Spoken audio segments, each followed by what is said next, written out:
राहुल गांधी सुप्रिया सुळे यांनी संयुक्त press conference घेतली आणि महाराष्ट्रातल्या मतदानावर प्रश्नचिन्ह उपस्थित केले. नाही, मी ऐकलं आज 3 इडियट्सची पत्रकार परिषद झाली आणि त्याच्यामधले 3 मधले 2 तर ईव्हीएम वर निवडून आलेले आहेत. राहुल गांधीजी आणि सुप्रियाताई आमच्या.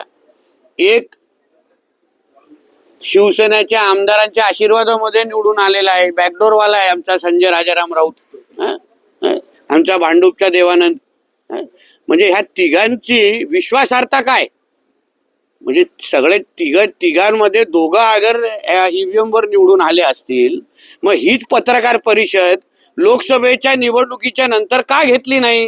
निकालानंतर का घेतली नाही? आम्ही भारतीय जनता पक्षाने एनडीए म्हणून असे शेमड्यासारखे रडत बसलो का?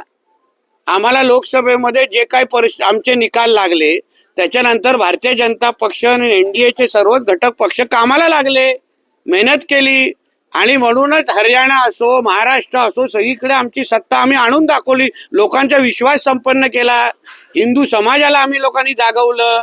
ह्यांच्यासारखे शेमड्यासारखे रडत बसलो नाही. स्वतः ईव्हीएम वर निवडून यायचे. मग ह्याच्यापेक्षा त्यांना सांगा ना, त्यांचे जे काही निवडून आलेले खासदार आहेत ते सगळ्या जणांनी राजीनामे द्यावे आणि मग बॅलेट पेपरच्या नावाने निवडून यावं. मग बघू एकाच्या पुढे पण खासदार लागतं का माजी खासदार लागतं ते.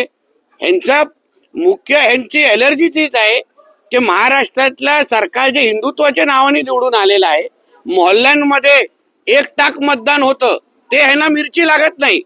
आता काही बूथ मध्ये जिथे मुस्लिम मोहल्ले आहेत तिथे 6 मत, काही उमेदवाराला आमच्या 6 मतं मिळालेली आहेत, काही 15 मतं भेटलेली आहेत. मग तिथे आम्ही ईव्हीएम हॅकिंगचं नाटक केलं का?